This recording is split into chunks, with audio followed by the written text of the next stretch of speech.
Hoje nós vamos ver mais uma mensagem da série que nós estamos estudando no livro de Lucas. E o título de hoje é Na Estrada para Emaús. E a mensagem de hoje a gente vai ver no livro de Lucas, no capítulo 24, dos versículos 13 até o 35. Vamos abrir e vamos ler juntos. Então, a partir do versículo 13, diz assim: Naquele mesmo dia, 2 deles estavam indo para um povoado chamado Emaús, a 11 quilômetros de Jerusalém. No caminho, conversavam a respeito de tudo o que havia acontecido. Enquanto conversavam e discutiam, o próprio Jesus se aproximou e começou a caminhar com eles. Mas os olhos deles foram impedidos de reconhecê-lo. Ele lhes perguntou: sobre o que vocês estão discutindo enquanto caminham? Eles pararam com os rostos entristecidos. Um deles, chamado Cleopas, perguntou-lhe: você é o único visitante em Jerusalém que não sabe das coisas que ali aconteceram nesses dias? Que coisas? Perguntou ele. O que aconteceu com Jesus de Nazaré? Responderam eles. Ele era um profeta, poderoso em palavras e em obras diante de Deus e de todo o povo. Os chefes dos sacerdotes e as autoridades o entregaram para ser condenado à morte e o crucificaram. E nós esperávamos que era ele que ia trazer a redenção a Israel. E hoje é o 3º dia desde que tudo isso aconteceu. Algumas das mulheres entre nós nos deram um susto hoje. Foram de manhã bem cedo ao sepulcro e não acharam o corpo dele. Voltaram e nos contaram que tinham tido uma visão de anjos que disseram que ele está vivo. Alguns dos nossos companheiros foram ao sepulcro e encontraram tudo exatamente como as mulheres tinham dito, mas não o viram. Ele lhes disse: como vocês custam a entender e como demoram a crer em tudo o que os profetas falaram. Não devia o Cristo sofrer estas coisas para entrar na sua glória? E começando por Moisés e todos os profetas, explicou-lhes o que constava a respeito dele em todas as Escrituras. Ao se aproximarem do povoado para o qual estavam indo, Jesus fez como quem ia mais adiante, mas eles insistiram muito com ele. Fique conosco, pois a noite já vem, o dia já está quase findando. Então ele entrou para ficar com eles. Quando estava à mesa com eles, tomou o pão, deu graças, partiu e o deu a eles. Então os olhos deles foram abertos e o reconheceram. E ele desapareceu da vista deles. Perguntaram-se um ao outro: não estavam ardendo os nossos corações dentro de nós enquanto ele nos falava no caminho e nos expunha as Escrituras? Levantaram-se e voltaram imediatamente para Jerusalém. Ali encontraram os 11 e os que estavam com eles reunidos, que diziam: é verdade, o Senhor ressuscitou e apareceu a Simão. Então os 2 contaram o que tinha acontecido no caminho e como Jesus fora reconhecido por eles quando partia o pão. Amém? Até aqui. Vamos orar então. Querido Deus, obrigado pela Tua palavra, por estar aqui constando esse testemunho, isso que aconteceu nesse caminho de Emaús. Que isso sirva para nós como um aprendizado, que a gente possa aprender aquilo que o Senhor quer nos ensinar sobre o Senhor, sobre a salvação, aquilo que o Senhor tem para nós. É o que pedimos em nome de Jesus. Amém. Emaús. Emaús, uma aldeia situada a 11 quilômetros aproximadamente de Jerusalém. Se a gente traçar uma linha, se vocês olharem no Google Maps, por exemplo, daqui da capela, dá para chegar ali mais ou menos por volta ali da Praça da Sé. Então, se a gente saísse daqui andando, chegaria até lá. E a estimativa é que, caminhando, a gente vai levar entre 2,5 a 3 horas nesse caminho. Vai depender da velocidade com que a gente caminhar, Mas foi num caminho assim, numa distância semelhante a essas, que aconteceu isso que nós acabamos de ler. Foi entre Jerusalém e essa aldeia de Emaús. A gente conhece poucos detalhes sobre essas duas pessoas que estavam caminhando. Sabemos que eram seguidores de Jesus e que um se chamava Cleopas. A outra pessoa, o texto bíblico não dá nenhuma dica. E o interessante é que era domingo de Páscoa, né? Hoje a gente está falando, ainda Páscoa é na próxima semana, né? Mas a gente já está falando desse caminho aqui de Emaús. E é uma coisa muito legal. Eu estava pensando, poxa, a gente está se adiantando, mas esse tema da Páscoa, gente, é tão importante. Porque foi um acontecimento ímpar na história de todo o universo, né? Então, é algo que vale a pena a gente falar e falar de novo e repetir, né? Semana que vem a gente vai ter mais sobre esse tema. E é muito gostoso falar sobre isso. Mas, enfim, era domingo de Páscoa, provavelmente umas 2, 3 horas da tarde. E o sol estava alto ainda ali no horizonte, e esses dois caminhando, falando sobre o que tinha acontecido ali em Jerusalém. Eles estavam falando sobre a prisão, o julgamento e a morte de Jesus na cruz. Era isso que estava na mente deles. Era esse o foco deles. E o texto fala que Jesus então se aproximou deles. Só que eles não o reconheceram, né? E ele começou a puxar uma conversa, né? Como a gente fala assim, da forma mais popular, começou a puxar a língua deles, né? O que vocês estão falando, né? E interessante, né? E os olhos dele, diz aqui que os olhos deles foram impedidos de reconhecê-lo. Muitas vezes caminhamos na vida da mesma forma que esses dois. Porque eles estavam vendo aquela situação ruim que Jesus viveu. O julgamento injusto, a morte, era isso que eles estavam vendo. E na nossa vida às vezes é assim também. E a gente não percebe que nesses momentos Jesus está caminhando ao nosso lado, como estava caminhando com esses dois aqui. Agora é interessante que a gente leu no texto que os dois também tinham ouvido falar da ressurreição. Eles falaram de anjos, pessoas viram anjos, que Jesus apareceu a Simão, que tinham visto o túmulo vazio, mas eles não estavam acreditando muito nisso não. A história deles, gente, tinha parado na sexta-feira. Era domingo, mas a história deles tinha parado na sexta-feira. Eles tinham parado na morte de Jesus.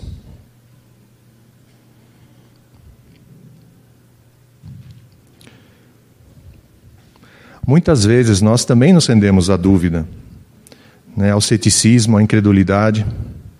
Mesmo tendo os textos nos falando, né, os textos sagrados, né, a gente vê a palavra de Deus nos falando de tantas promessas maravilhosas que Deus nos dá, mas nós não acreditamos. No versículo 17 a gente leu que eles estavam tristes, os rostos entristecidos. E esses rostos demonstravam isso claramente. Jesus estava ali ao lado deles, não reconheceram. Na verdade, eles deviam estar exultantes, né, de ver Jesus, mas isso eles não estavam conseguindo ver. Né? E assim também, a nossa vida muitas vezes está com essa recheada com lamento, com choro, falta de esperança, né? Eles estavam com dificuldade de entender como é que Jesus, uma pessoa tão boa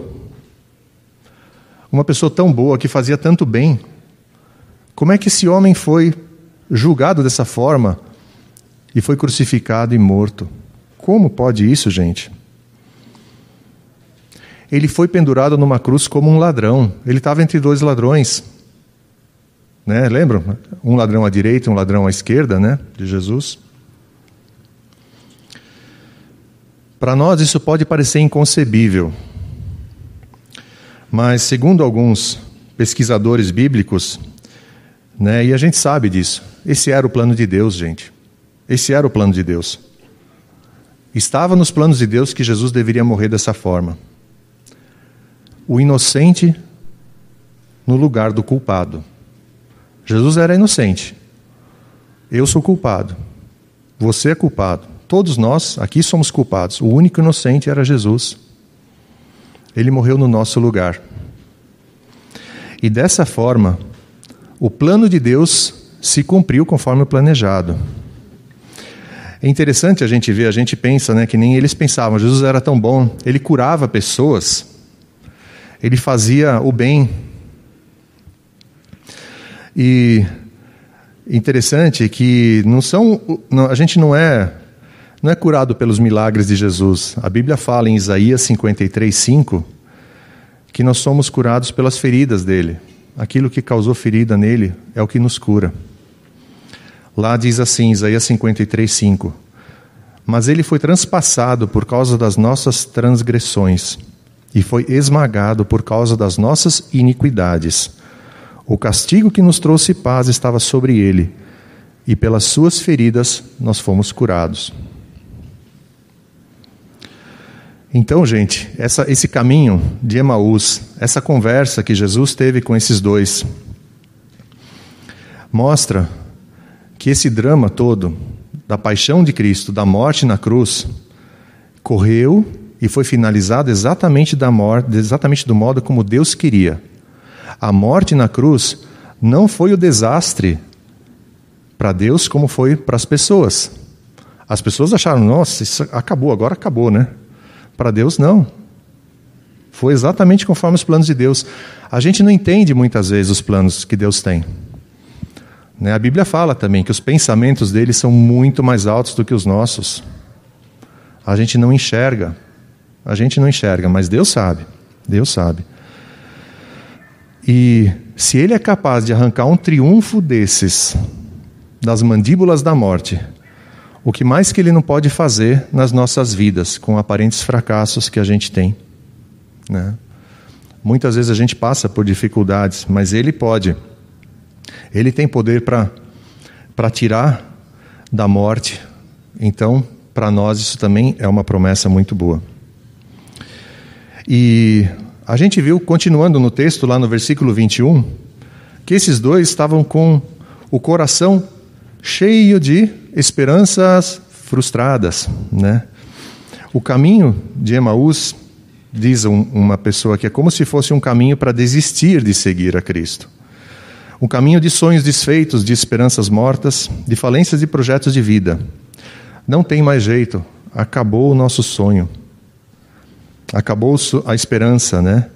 Diz lá no verso 21, e nós esperávamos que era ele que ia trazer a redenção a Israel. E hoje é o terceiro dia desde que tudo isso aconteceu. Novamente, lembrando, eles pararam na sexta-feira. Eles não foram para o domingo. Eles não tinham ainda entendido o domingo. E nos versos 22 a 24, a gente pode perceber como os olhos e o coração deles estavam fechados, apesar dos testemunhos dos irmãos. Eles tinham recebido, já sabiam que Jesus iria morrer, mas ressuscitaria no terceiro dia. E isso foi muito difícil, os discípulos não lembravam disso. Eles também ouviram que os discípulos alguns tinham ido ao túmulo e encontraram vazio. Mesmo assim, eles continuaram em dúvidas. Hoje mesmo, se a gente olhar para nós, como nós custamos a acreditar, como nós custamos a crer. Quantas vezes você já falou da ressurreição de Jesus para alguém e a pessoa acreditou? Ou quem sabe, quantas vezes você mesmo precisou ouvir sobre isso até acreditar?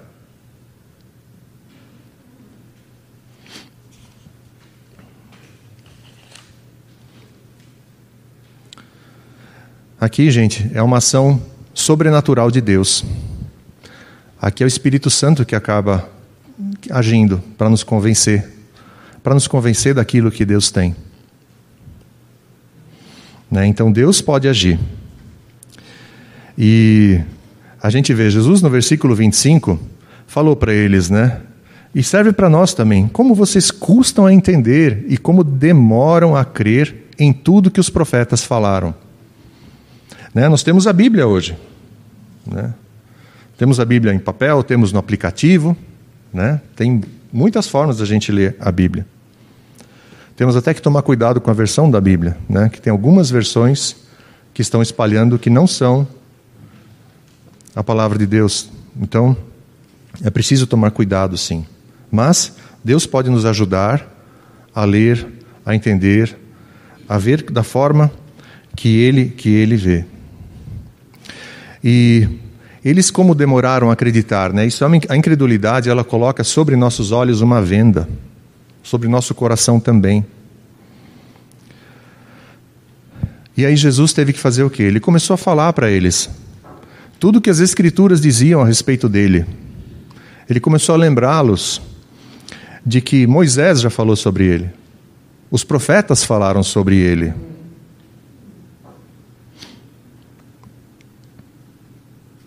Por que Jesus fez isso? Porque quando nós temos dúvidas, o que nós precisamos fazer? Nós precisamos buscar na palavra. Nós precisamos buscar na palavra.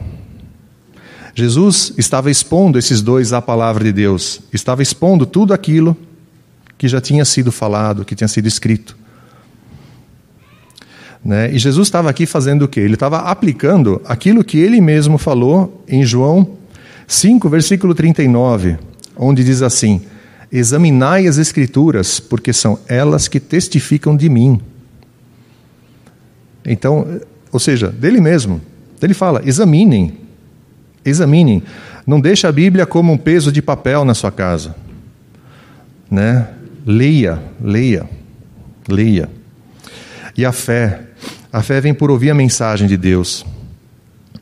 E a mensagem de Deus é ouvida mediante a palavra de Cristo, como diz em Romanos 10, 17. Então é importante a gente estar ouvindo também a palavra de Deus. E as Escrituras também diziam que Cristo precisava padecer, mas esse não era o fim de tudo. Ele também deveria entrar em sua glória. E, seguindo o texto de hoje, a conversa dos três estava muito boa, estava indo bem, só que eles chegaram ao destino, chegaram em Emaús. E aí o sol já estava se pondo, provavelmente, talvez já fosse umas 5, 6 horas da tarde, o sol se pondo. E eles, de tanto que gostaram da conversa, foram hospitaleiros, chamaram Jesus, vem, entra, fica com a gente, né? Não ande aí à noite, né? Entre aqui na nossa casa. E ele então entrou. Né? Então diz lá no verso 28, né, e 29, ao se aproximarem do povoado para o qual estavam indo, Jesus fez como quem ia mais adiante. Mas eles insistiram muito com ele, fique conosco, pois a noite já vem, e o dia já está quase findando. Então ele entrou para ficar com eles. Quando eles estavam fazendo a refeição, Jesus partiu o pão, e eles então finalmente o reconheceram. Finalmente o reconheceram. Mas imediatamente ele desapareceu da presença deles.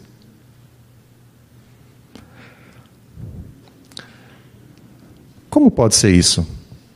Como pode ser isso? Como assim Jesus desapareceu? Vocês já viram alguma pessoa desaparecer da frente de vocês? Pois é, o texto bíblico diz isso, desapareceu.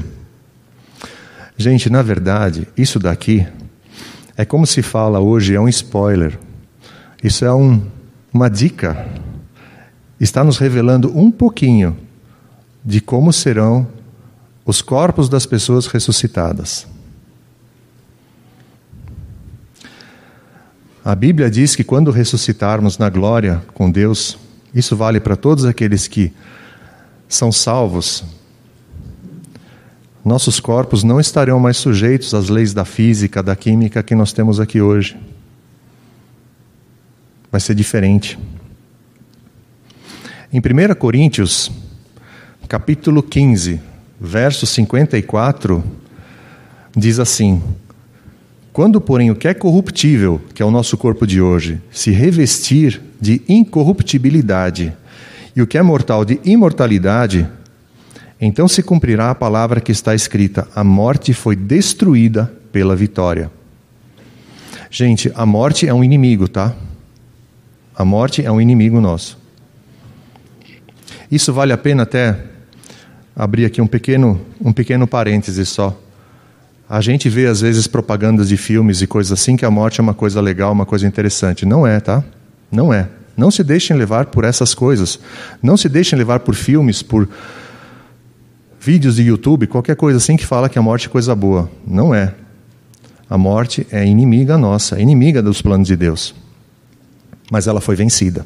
Jesus venceu a morte. Esse é o legal. Jesus venceu a morte. E a ressurreição de Jesus na Páscoa, conforme disse Philip Yancey, é uma pré-estreia furtiva de como toda a história aparecerá da perspectiva da eternidade. Nossos corpos não serão mais limitados ao tempo e espaço como conhecemos e vivemos hoje. A nossa fé começa onde parecia ter acabado. Entre a cruz e a sepultura vazia, paira a promessa da história, esperança para o mundo e esperança para cada um de nós que vivemos nele.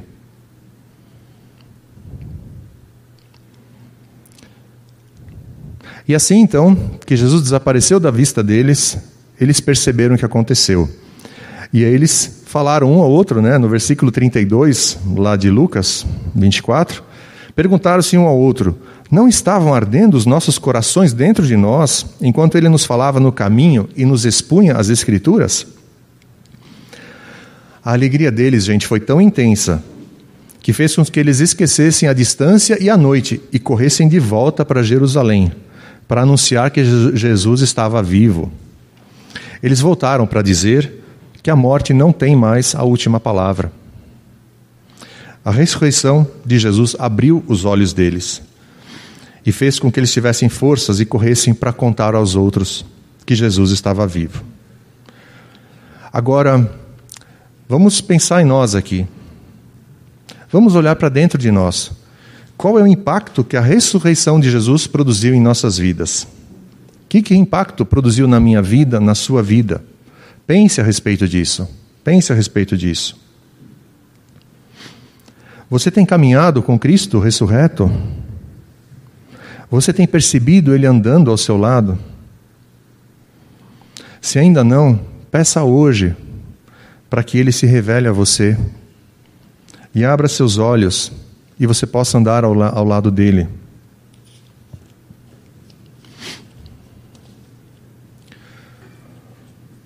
De repente você pode pensar: mas eu estou muito longe de Deus. Eu estou muito longe. Que distância alguém pode estar de Deus? Alguém pode estar muito perto, alguém pode estar muito longe. Mas a distância aqui, nesse caso, gente, a distância de Deus, ela não é medida em metros, em quilômetros. É a distância de uma oração. É a distância de uma oração. Então, tome a decisão de andar com Jesus, se você ainda não tomou. Andar para sempre com Ele, até o final da sua vida aqui e por toda a eternidade. E para concluir a mensagem de hoje, eu queria ainda dizer que quando esses dois de Emaús voltaram ali para Jerusalém e contaram o que tinha acontecido, o que aconteceu? A gente vai ver no versículo 36 do capítulo 24 de Lucas. Diz ali: enquanto falavam sobre isso, o próprio Jesus apresentou-se entre eles e lhes disse: paz seja com vocês. Paz seja com vocês. Então, imagine a alegria de todos eles que estavam ali reunidos. Jesus aparecendo ali no meio deles. Da mesma forma que ele desapareceu, ele aparece também, e a gente vê outras passagens, ele fazendo isso. Então é muito legal, é muito forte essa esperança que a gente pode ter. Então, a minha oração é que na sua e na minha vida, a ressurreição de Jesus, com todas as promessas e esperanças que esse evento carrega consigo, possa produzir o mesmo efeito que produziu na vida desses dois de Emaús. Que Deus nos abençoe. Amém? Amém. Vamos orar. Querido Deus, muito obrigado pela Tua palavra. Obrigado, Senhor, por esse testemunho desses dois de Emaús e por nos lembrar da esperança que nós temos e também dessa esperança que temos de termos um dia, podermos viver com o Senhor, também com corpos glorificados, algo que a gente não consegue imaginar aqui, mas que a gente tenha esse amor, esse coração ardendo, Senhor, pelo Senhor, de modo que possamos falar isso para muitas pessoas e muitos serem salvos das garras da morte e do pecado. Que o Senhor nos abençoe. Em nome de Jesus, amém.